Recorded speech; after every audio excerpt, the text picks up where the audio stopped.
Hello student, मैं राजकुमार। आज मैं आपको बताने वाला हूँ केमिस्ट्री का पेपर, क्योंकि 2025 में आप एग्जाम देने वाला है बिहार बोर्ड के लिए। ये मैं बिहार बोर्ड के लिए बता रहा हूँ। तो कैसे आप पेपर को लिखिएगा ताकि आपका एक भी नंबर ना कटे, और जो बच्चे गलतियाँ करते हैं उसके नंबर कहाँ काटे जाते हैं, कहाँ नहीं काटे जाते हैं, सारा चीज़ मैं आज आपको बताने वाला हूँ ताकि आप भी वो गलती ना करें। ठीक है ना? तो वीडियो को ध्यान से देखिएगा। 3-4 मिनट में मैं सब चीज़ आपको बता दूंगा, ज़्यादा समय नहीं लूंगा। ठीक है ना? तो आइए हम स्टार्ट करते हैं। देखिए, ये हमारे पास क्वेश्चन है, केमिस्ट्री का क्वेश्चन है। इसी तरह से आपको क्वेश्चन मिलेगा 2025 में एग्जाम दीजिएगा तो क्वेश्चन तो आपको मिली जन्म करता है। इसका आंसर कैसे लिखना उनको हम देखते हैं। ठीक है ना? ये तो ऑब्जेक्टिव है, तो ऑब्जेक्टिव ओमार में भरिएगा। आपको पता है कि 70 में 25 बनाना है। सब्जेक्टिव की बात करते हैं क्योंकि पेपर में आपको वही लिखना है। ठीक है ना? देखिए, जो कॉपी सहने वाला होता है उसको उतना टाइम होता ना, वो हड़बड़ी में जांचता है कॉपी, इतना स्पीड जांचता है कि आप देखिएगा तो पगला जाइएगा। इसलिए वो खाली मेन पॉइंट देखता है। वो क्या है? पहला देखेगा कि लिखावट कैसा है, ढंग कैसा है, अक्षर कैसा है, मेन पॉइंट। ये 4 पॉइंट ही देखता है, इससे ज़्यादा कुछ नहीं देखता है। वो ये कभी नहीं देखेगा आपने आंसर गलत लिखा है कि सही लिखा है। वो क्या देखता है? पहली लिखावट, यानी कि आप जो लिखावट लिखे हैं कैसा, टेढ़ा मेढ़ा तो नहीं लिख दिए हैं, एक लाइन यहाँ तो दूसरा लाइन यहाँ, पैराग्राफ चेंज किए नहीं किए, ये सब चीज़ अभी मैं बताऊंगा। ठीक है ना? फिर देखता है कि ढंग, मतलब कि लिखने का ढंग कैसा आपका है ना। फिर अक्षर बैठा कर लिखे हैं कि नहीं लिखे हैं। फिर देखेगा कि मेन पॉइंट, यानी कि मेन पॉइंट जो आंसर का होना चाहिए, उस मेन पॉइंट को लिखे हैं कि नहीं लिखे हैं। आइए मैं आपको बताता हूँ कैसे इसको लिखना है। मैंने कॉपी एक मेरा है। जैसे मान के चलिए पहला क्वेश्चन क्या है, F2Cl2 Br2 एवं I2 को इलेक्ट्रॉन बंधुता के क्रम में लिखिए। तो इसका आंसर कैसे लिखा जाएगा वो मैं आपको दिखाता हूँ। देखिए, यहाँ आपको पता है कि ये हमारा क्या है, ये हमारा क्या है, लघुत्तरीय प्रश्न। क्या लघुत्तरीय प्रश्न? तो यहाँ आपको जो है लघुत्तरीय प्रश्न लिख देना है। और ये क्या है? खंड ब है, खंड ब। तो यहाँ भी आपको जो है ऐसे करके खंड ब दे देना। इस सब पॉइंट भूलना ना, इस सब पॉइंट आपको भूलना नहीं है। तो इससे एग्जामिनर को समझ नहीं आता कि आप कौन सा सेक्शन, क्योंकि वो क्वेश्चन हाथ में रख के कॉपी से आता है। ठीक है ना? इतना लिखने के बाद आप कह रहे हैं कि आंसर आप कैसे लिखे, आंसर नंबर यहाँ दीजिएगा। नंबर इधर देखिए, ये जो आपका है ये आपका चौथा, ये क्या चौथा, ये आपको छोड़ना बहुत जरूरी है। ये अगर आप नहीं छोड़ेगा तो पता चले एक लाइन इधर लिख दिए, एक लाइन इधर रुक गया, इधर। मतलब स्ट्रक्चर आप, क्योंकि ढंग होना चाहिए, लिखावट का तरीका होना चाहिए। देखिए यहाँ पर जो हमने लिखा है, इधर से इतना गए इतना गए, इधर यहाँ भी क्या किया, चौथा छोड़ दिया। तो इतने गो के बीच में आप लिखिएगा ना तो कितना देखिए बढ़िया लगेगा देखने में।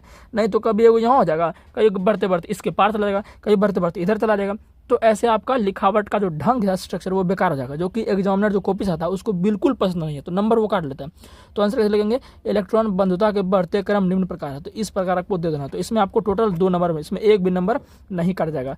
फिर क्वेश्चन दूसरा है कि इलेक्ट्रॉनिक विन्यास दिया। क्या पूछा? इलेक्ट्रॉनिक विन्यास। देखिए क्वेश्चन 2 नंबर का रहा है कि इसका जो है इलेक्ट्रॉनिक विन्यास लिखे। सेम उसी तरह आपको क्या करना है, 2 नंबर लिख देना, उसके नीचे आंसर लिख देना, और यहाँ इलेक्ट्रॉनिक विन्यास कर लिख देना।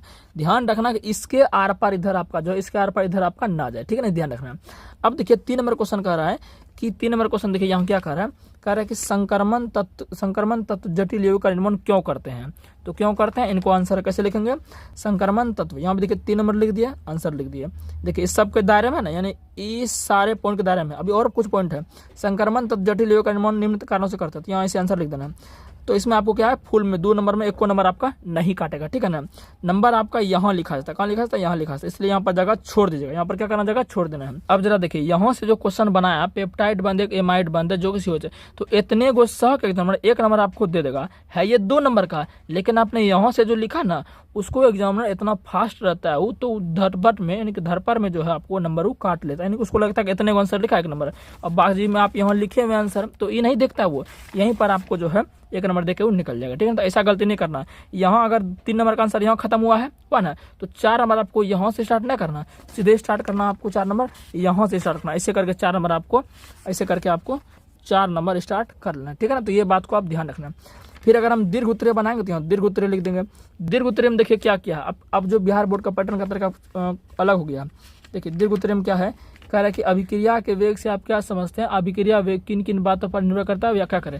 देखिए यहाँ इस पॉइंट को समझिए आप, एक में दिया है 2, एक में दिया है 3, यानी कि इतना को लिखिएगा ना, अभिक्रिया के वेग से आप क्या समझते हैं, इतना में आपको 2 नंबर मिलेगा। और अभिक्रिया वेग किन किन बातों पर निर्भर करता है, ई लिखेगा तो 3, यानी तब आपको 5 नंबर मिलेगा। और कितना क्या होता है, इतने को लिख देता है, अभिक्रिया के वेग से आप क्या समझते हैं, इसको कुछ वैल्यू नहीं देता है, इतने को लिख देता है, 2 नंबर मिलता है। जैसा देखिए यहाँ पर इकाई समय में किसी भी अभिकारक या उत्पाद की सांद्रता में होने वाले परिवर्तन को रासायनिक अभिक्रिया दर या वेग कहते हैं। इतने लिख दिया, इसमें कितना 2 नंबर मिलेगा। और उसको लगेगा हम तो बना के किए हैं, तो 5 नंबर उसको नहीं मिलेगा, क्या कि ये पॉइंट को लिखवे नहीं किया। अभी क्रिया की वे किन किन बातों पर निर्भर करता है, तो इस सब पॉइंट आपको ध्यान रखना है। और क्या है, आइए मैं और नेक्स्ट चीज़ आपको बताता हूँ। जैसे ये क्वेश्चन देखिए, कह रहा है कि प्राथमिक एमीन को क्लोरोफॉर्म तथा KOH के साथ गर्म करते हैं तो आइसोसाइनाइड नाम का अत्यंत दुर्गंध वाला यौगिक बनता है। इस प्रक्रिया को कार्बन एमीन अभिक्रिया कहते हैं। यहाँ पर देखिए आपका नंबर काट ले, ये है 2 नंबर का, लेकिन आपको 1 के नंबर देगा। जानते हैं क्या है, यहाँ पर रिएक्शन जो लिखे है ना, रिएक्शन में गलती है, ये खाली यहाँ तीर का निशान दे दिया है। यहाँ क्या कह रहा है, गर्म करने के बाद, तो गर्म का निशान आप यहाँ कुछ नहीं दिया है, तो ये सब ज्यादा काटता है नंबर। ये जो आप नहीं देंगे काट लगेगा, इसलिए इस तीर के निशान पर कुछ आएगा, उत्प्रेरक आएगा, कभी हीट दीजिएगा, प्रकाश दीजिएगा, तो इस सबको ध्यान से देखना है ना। तो ये नहीं देंगे तो आपका एक नंबर ऐसे काट जाएगा, ठीक है ना। और मैं आपको दिखाता हूँ इसमें गलतियां क्या क्या है। जैसे सेम देखिए यहाँ पर है कि जब एसिड क्लोराइड के जाइलिन में बने विलयन में पैलेडियम युक्त BaSO4 की उपस्थिति में हाइड्रोजन गैस प्रवाहित की जाती है तो एसिड क्लोराइड का अपचयन हो जाता है और एल्डिहाइड बनता है। तो यहाँ पर भी देखिए तीर का निशान ऐसे करके उनको लगा के पूरा हम से बना दिया, इसके ऊपर कुछ देवे नहीं किया। तो यहाँ पर पैलेडियम तो यहाँ पर देना है आपको पैलेडियम यानी कि PD और BaSO4 ये सब देना है। ये सब जो नहीं देते हैं तो आपका नंबर काट लेता है ना, तो इस सबको आपको ध्यान देना है। ये सब नहीं देगा नंबर आपका है, ये 2 नंबर का आपको 1 नंबर मिल जाएगा, समझ गए ना। तो इस सब बात को आपको ध्यान रखना, ठीक है ना। उम्मीद है कि ये जो पॉइंट बताए हैं आप इससे ध्यान रखिएगा, जिससे आपका नंबर नहीं कटेगा। चैनल पर नया है तो सब्सक्राइब कर देगा। धन्यवाद।